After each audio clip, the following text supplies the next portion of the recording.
Well, I found time to watch Watchmen, Chapter 1, this being the animated adaptation of Watchmen that, of course, Alan Moore and Dave Gibbons did back in the 80s, and it didn't really wow me.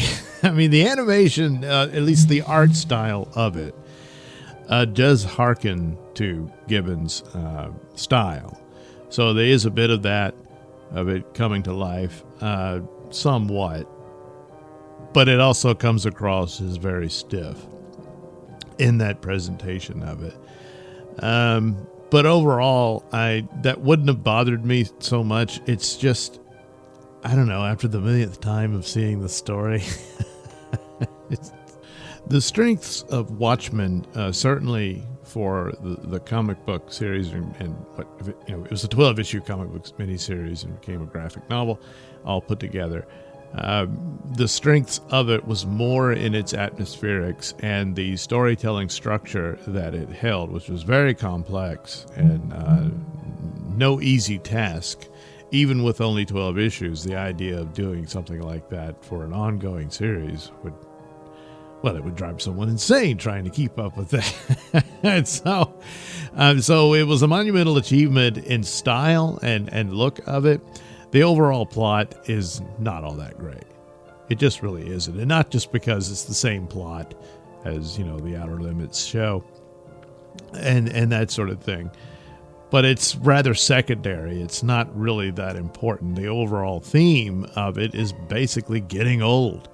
That's why you have, the perfume ads of nostalgia and all that, because they're all wanting to escape, and it's like they're wanting to escape the Cold War. They're wanting to escape their superhero lives and whatnot. No, and not really. Most of them are embracing it.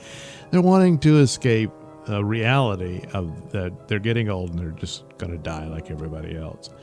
And it's more a testament on that. As time goes by, all the commentary on Cold War and stuff, this was very much of the 80s at its time. I mean, you have a President Nixon serving well beyond presidential terms in it and all that. But that's, Reagan was president at the time, so it's more of a nod to him, and that the Cold War's end was seen as inevitable, would become hot, and the nuclear war would erupt, and that's it for humanity. As the overall looming threat. But the overall looming threat is you're going to die anyway at some point because we're getting old, So, and even when you have the back and forth between the two night owls, the retired older night owl and then his replacement, his successor, and now he's entering middle age, and and the superhero career is over, and it seems like it was all for nothing. And there's always that. He says, well, you won't live forever, but you at least, play some significance in the overall grand scheme of humanity and its story. And that sort of that desire for that is something one reaches for before the inevitable. And so that's playing upon all of them. Really, only Rorschach is the one who's just completely dedicated to this mystery and what he sees as justice and so on and so forth. He's the one who never gives up despite it all. And so on, and he's the most interesting of the characters. And a lot of people get confused with that, and I think even Alan Moore himself, because he was making the comments, if he's your favorite character, then you're somebody I'm not sure I'd want to know, or something along those lines, or he took it as you would want to hang out with a guy like that or something. I don't think anyone really wants to hang out with Rorschach. He's just a fascinating character to read, and it's really a testament and compliment to Alan Moore's abilities, but, I guess it wasn't his intention. But it's an interesting thing because the opposite of him is Ozymandias, who's seeking this goal that he sees his greatest achievement, who is also seeking his immortality through this ultimate salvation of humankind through this con that he was going to pull on them and that sort of thing. But this is only the first chapter, so it doesn't get in, the chapter 2, as they put it in two parts, will consist of the overall plot to it. But these are displayed, and the main thrust is certainly in the first part of the basic depression that these superheroes are in. And it was all a part of this idea of the approach to realism into the superhero comic book. Alan Moore had done this with Marvel Man, known as Miracle Man in the States. And then Watchmen was sort of another stab at that. As he went forward, I don't think he continued in that vein. There's some amount of realism here in approaches to dialogue and whatnot, but not quite to the extent that he did here. And some people took the wrong lessons for it, that everything should be dark and sinister and you don't know who the hero is really, and everything shades of gray and whatnot. But similarly, Dark Knight Returns was the same thing. I mean, you have Batman, and he's old and retired and he can't give it up and that sort of thing. So obsessiveness and what plays throughout of these broken characters who were in these colorful costumes, and yet they were all deeply disturbed and flawed in a lot of ways. I mean, the most normal of the crew is Night Owl and Silk Spectre, but they've got problems. But at least they kind of have a happy ending. They're the only happy part about the whole series. So at least there's that. And then there's Dr. Manhattan, who, despite achieving godhood and immortality, is still kind of in the same trap in that he doesn't have any purpose and meaning. And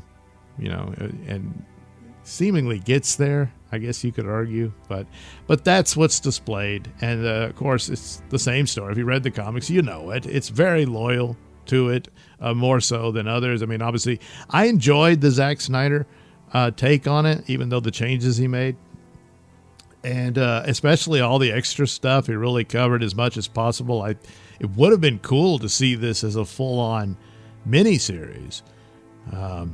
And with the amount of footage and stuff he put into it, I might have should have done that.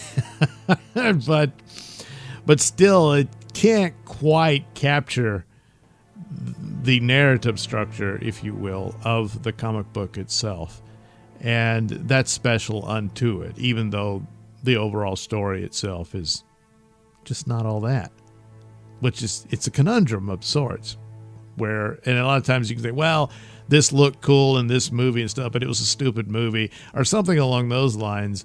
And a lot of times that's true. It's like the decoration and trappings are pretty to look at and that sort of thing. Whereas here, it's not just that. It's like the angles and all of this stuff. It's difficult to explain, but it's like how time is depicted and whatnot in it. And that's a phenomenal achievement. That would, I think, helps it stand the test of time, where otherwise, it's also stuck in its time, and of course, again, the plot is not all that clever. So, that's what anyone can say. As the animated movie in and of itself, it pales in comparison to its source. And actually, despite the fact that this is more loyal of an adaptation of the stories of the comic book, the Snyder film was more interesting, more engaging and intriguing on the subject matter. So it's just funny how the cookie crumbles sometimes, but it does crumble indeed. So. And is it worth a watch? Of course, if you're a fan of Watchmen and all that, and you're really hardcore about it, then you've already seen it, I'm sure. It's a nice little extra, I suppose. But they had done this motion comic thing as part of the Snyder Ultimate Collection of Watchmen. It's in there. And it's interesting. And like all these motion comics, it comes close to being a full-on animated take, but they actually take the comic book panels and animate them and all this sort of thing. It's just the voice work. The guy does fine on the male characters, but they should have got a woman to do the female. It's only one. You couldn't find one woman to do her lines.